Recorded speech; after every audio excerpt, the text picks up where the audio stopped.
Welcome everyone to the Female Bodybuilding Channel. And JB, since you guys speak the same language, introduce her, please. How do you say her name, JB? I'm very proud. We have a very talented lady from South Tyrol, from Italy, Juliane Klotz. Welcome. Welcome. Hi. Hi. Hi.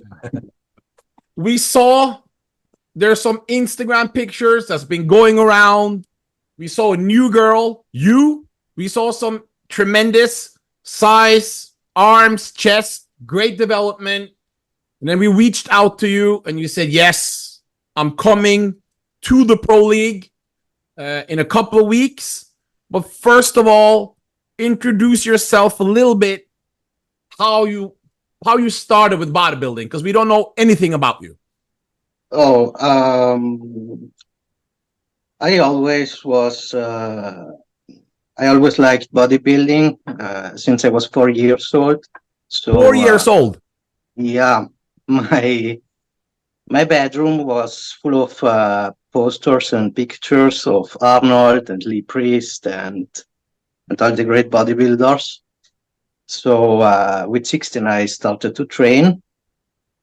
One thing, what did your parents think? Because when I started, when I was like with pictures, I was 12 and my mom used to say, "What's wrong with you?" So what did your parents say when you were only 4 years old? Because that's very young. What's wrong with you? Yeah. Yeah. Yeah. So you started to train in the gym when you were? Yeah, when I was 16, but since I'm 6 years old, before I was in another sport. I was a professional dancer before. Oh. But I was always in love with bodybuilding. So seriously, I started when I was 27.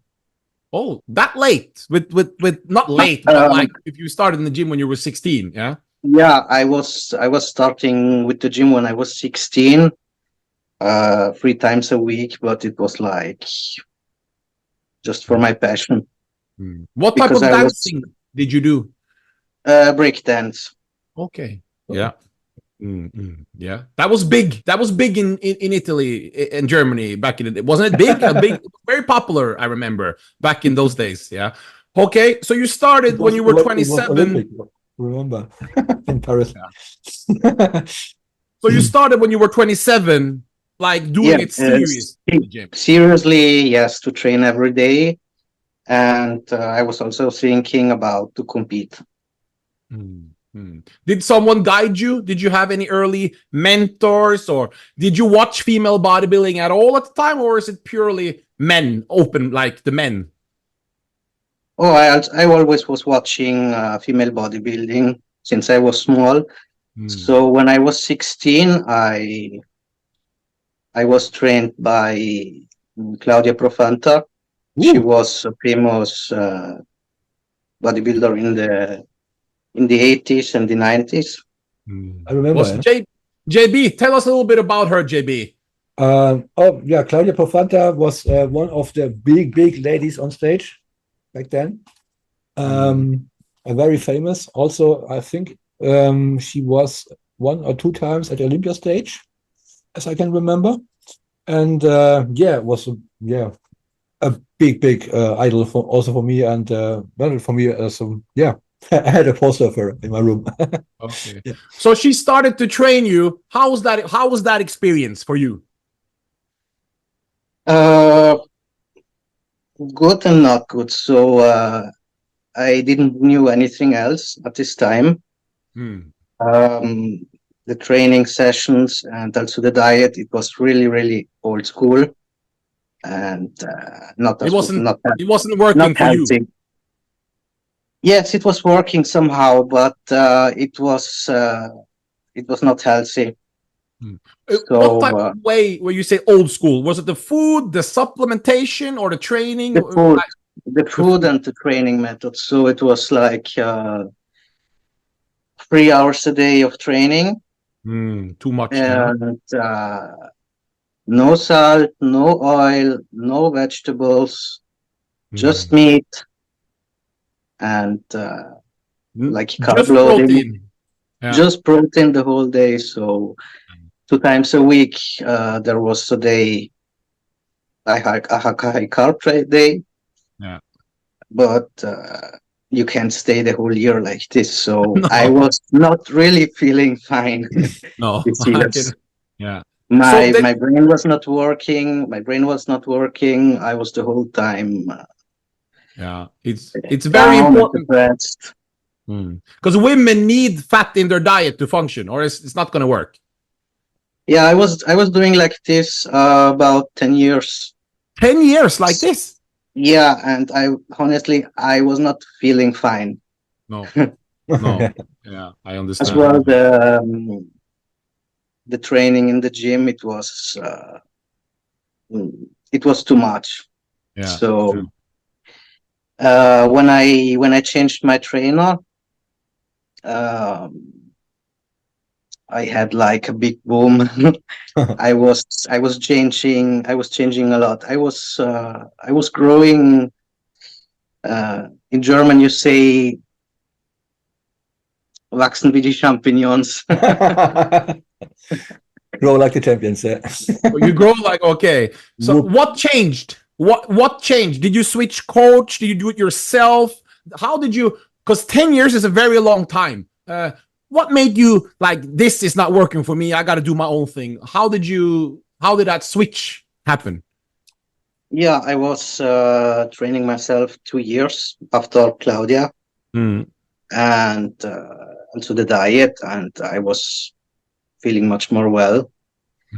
So then I met my trainer, my trainer right now, and yeah, you can say he took the talent out of me. Yeah. Very good. Yeah. And that's when you started to really grow. Exactly. Yeah. So okay. I'm working with him now 2.5 years. Okay. So, but 10 years, so 27. So you're 37 now? No, I'm 31. Yeah, because you said you were 27 when you started with her, and then you worked with her for 10 years. And I was 16 when I started with Claudia. Oh, yeah, I thought you said 27. No, yeah, okay. No, because you look very young. I seriously quit with the dance sport when I was 27, and I dedicate myself only to the bodybuilding because it was always my passion. JB, you see in the great pictures from the VABA, you won a title in VABA, correct? Yeah, the Italian championships. Actually, it was my first competition. It was more a test to see how long it takes to prepare myself and in what condition I will arrive. This was last year, correct? Exactly, last summer. Can you tell the viewers a little bit about the difference between VABA and the NPC, the Pro League, the Miss Olympia? Because it's not so many people who even knows what VABA is outside of Europe. What is VABA?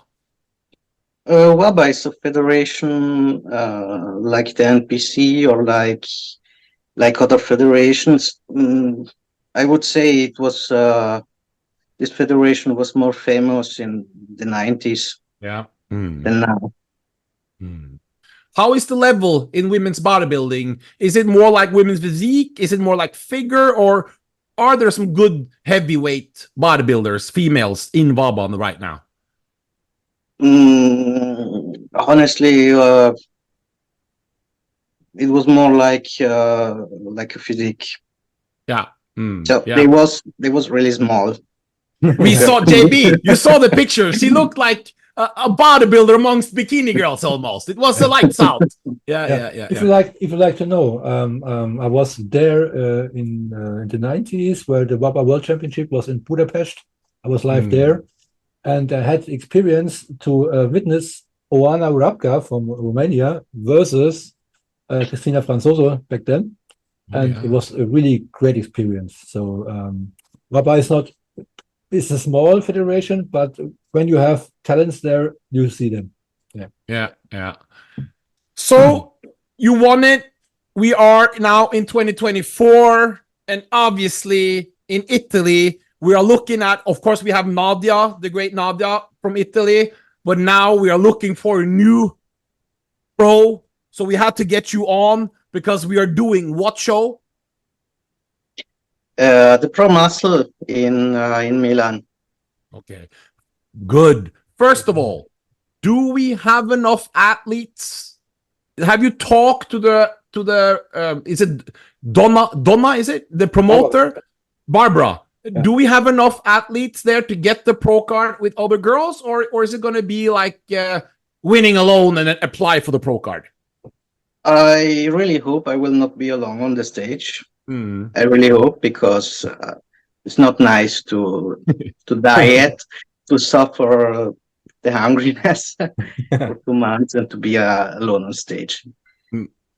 But I saw there is also missing the registration for the regional championship, and so I was writing a lot of emails how I have to do, and the promoter was saying to me, it's true, it's missing, we forgot about it.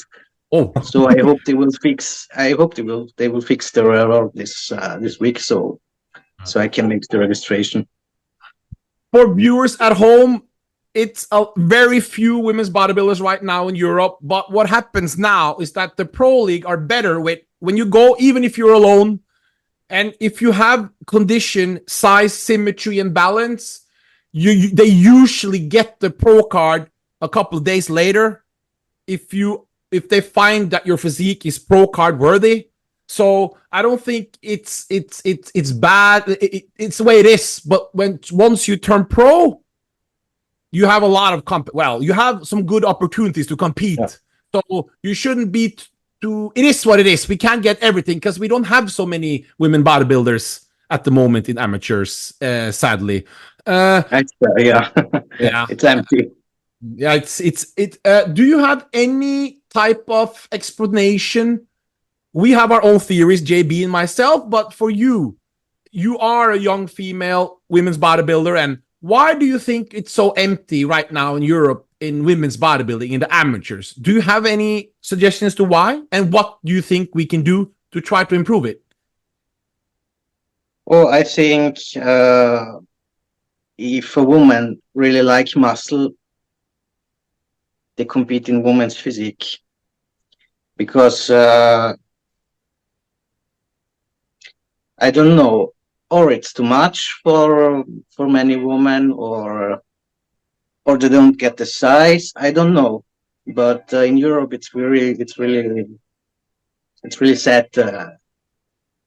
But do you speak to anyone? Have you spoken to any fellow team and ask, why don't you want to jump in? Because when it comes to health aspect, it's not more dangerous to compete in women's bodybuilding than women's physique, because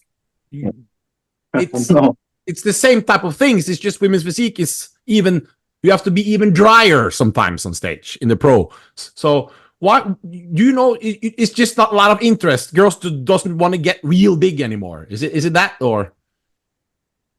I don't know. I would like to know it why this category is really forgotten. Yeah. It's sad.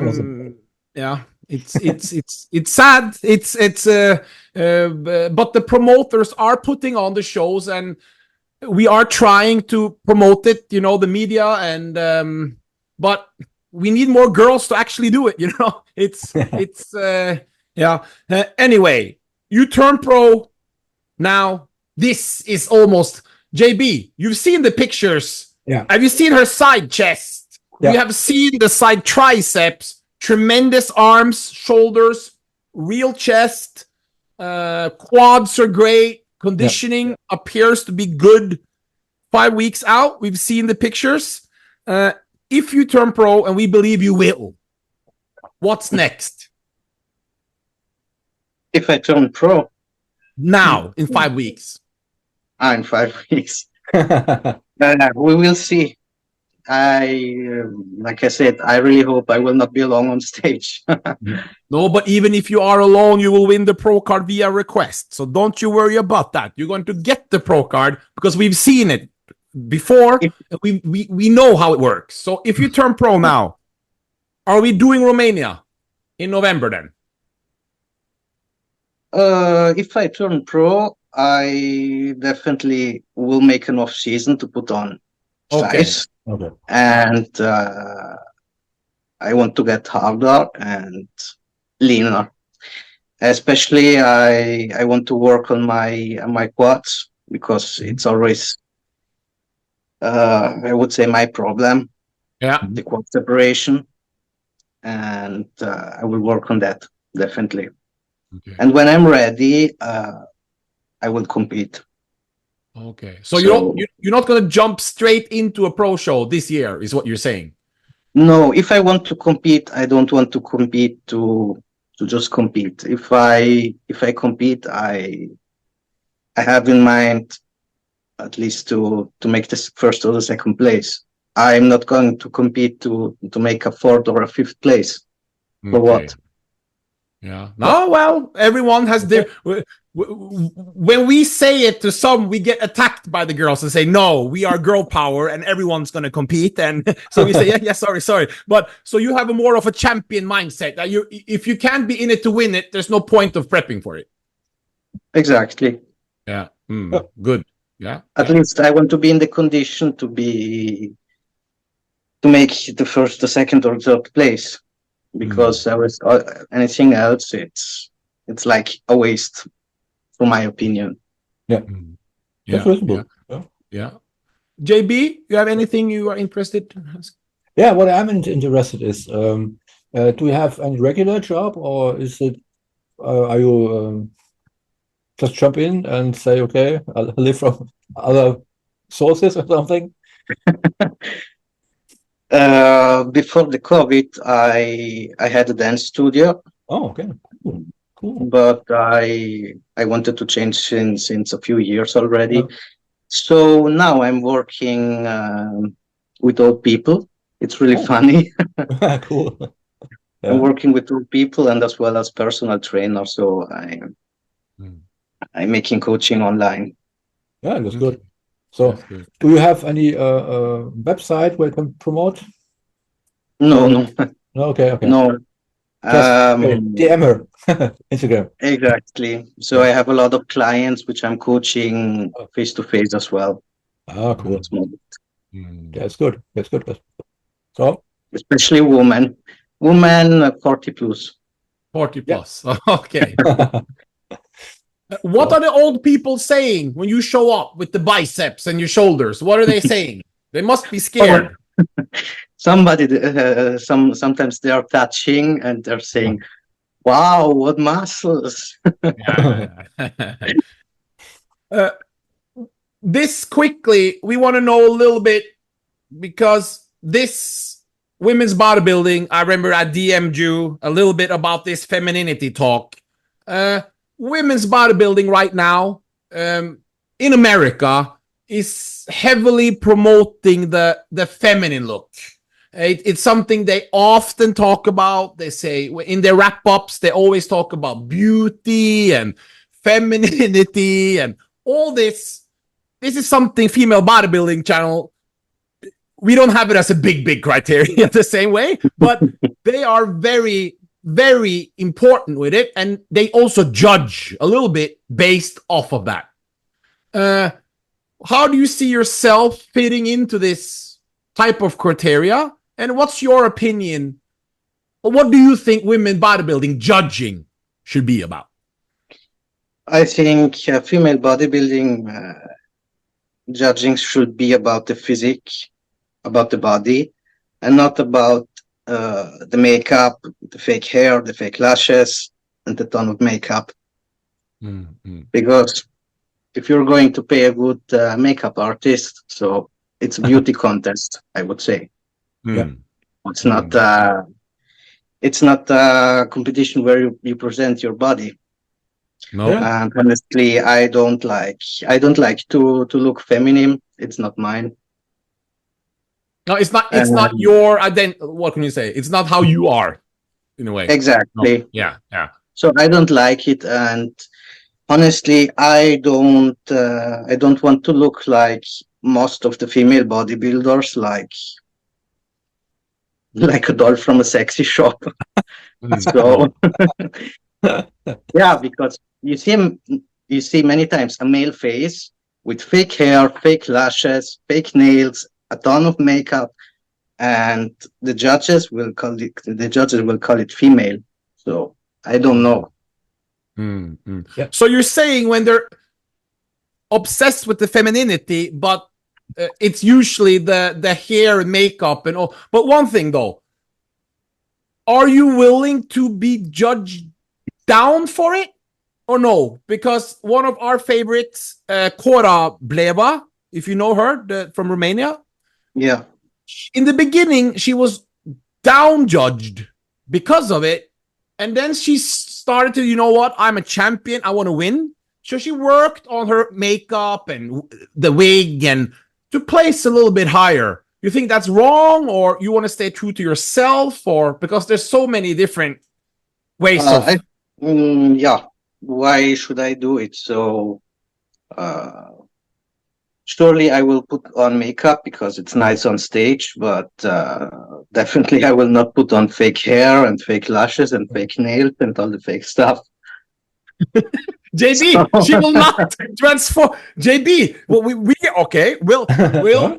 so we will see. Maybe the first show you will not do it, but then we will see. As they usually say that, and then they get pissed off because they get judged down. And no, quickly, you watched the Miss Olympia? Have you watched every Miss Olympia? Yeah. Who's your favorite physiques for you? If you give us 2-3 names that you really enjoy. Oh, my favorite is Angie Yeo. Okay, she's your favorite, yeah? Why? Her condition is just wow. Yeah. So I think she should win. Okay, so you prefer her look over Andrea Shaw? Definitely, yeah. Based off on condition, size, symmetry, or what? Based on what? Condition, size, symmetry, just all. So I don't know, but I think she was having the just the minimum of the fat percentage compared to the other ones. She was just having the minimum. Yeah. So you are impressed with the condition of Angie and like Acock and Sherry Priami, those girls that are bringing really dry Exactly. conditions. My favorite ones. Yeah. Like Branka, if you remember her from Croatia, that type of dry look, correct? Yeah. Yeah. Is that something you wish to get as you get further in your career? This type of look? Definitely. JB, that would be something, eh? Yeah. That's not easy. Yeah. How much cardio do you do, and how many calories in cardio do you do, you personally, to try to get that dry look yourself? Honestly, I hate cardio. Well, you hate cardio. You love Acock's condition, but you hate cardio. I can't stand it. So at the moment, I do it 1 time per week for 30 minutes. What? You did cardio 1 time per week and you love dry condition? I hate it. I just get nervous. I can't stand it. So really? I prefer to train 2 and as well 3 times a day with the weights. But so in the off season, I've never done cardio. Okay. So you train 3 times a day on prep? No. But I train 1.5 hours per day. Intense then to burn, or intense? Yeah. My training sessions are always really, really intense. So a little bit low food then, since you don't do any cardio, correct? Or yeah, low food. Low food and nearly no carbs. Oh, wow. Yeah, okay. JB, last question you want to ask before we go, JB? Is there anything you're wondering about, JB? I wanted to know, how is it to live in a, I think you live in a small town in North Italy, or is it a big town? No, I live in Trento. Trento, okay. How is it to be, I think, the only one female bodybuilder there? How is it to walk around, go shopping or something? How is it? Oh, in winter there it's no problem. In the summer times, in the summer times, people are looking when I go into the city, when I'm going to swim. But I think it's normal. Okay, so you are used with it. So don't get Yeah, I don't pay attention anymore to it. So, and honestly, I don't care what other people think about me. If they like it, they can watch. If they don't like it, just watch to another direction. That's a good opinion. Yeah. That's very good. Are there any sponsors in Italy, like the big sponsors? Would they consider sponsoring like Yamamoto and all these? Do they have any women body physique or women's bodybuilding or anything? Oh, it would be nice. Yeah. It would be nice to get a sponsor. Okay, because right now you don't have a supplement contract, or No. At the moment, nothing. no. Thank you very much. We always enjoy talking to new athletes. We are really excited. We want people to pay for the stream. It's the Euro Muscle. No, what is it? Pro Muscle. What do you say? Pro Muscle. Pro Muscle. Yeah. The date is 7th and 8th of September. Yeah. And we will share the link as we come closer on Female Bodybuilding Channel. People be watching it. We will be covering you. We will share the stream. We will do our famous Instagram stories when you're on stage. We will post you everywhere. And good luck. And we are excited to talk to you when you turn pro and hopefully see you in Europe, because you're going to compete in Europe as a pro, probably the first show. We're looking forward to see you live in 2025. I hope so. There you go. Thank you. Thank you very much. Thank you very much. Grazie mille. Dankeschön. Bye-bye. Bye. Bye-bye. Bye-bye.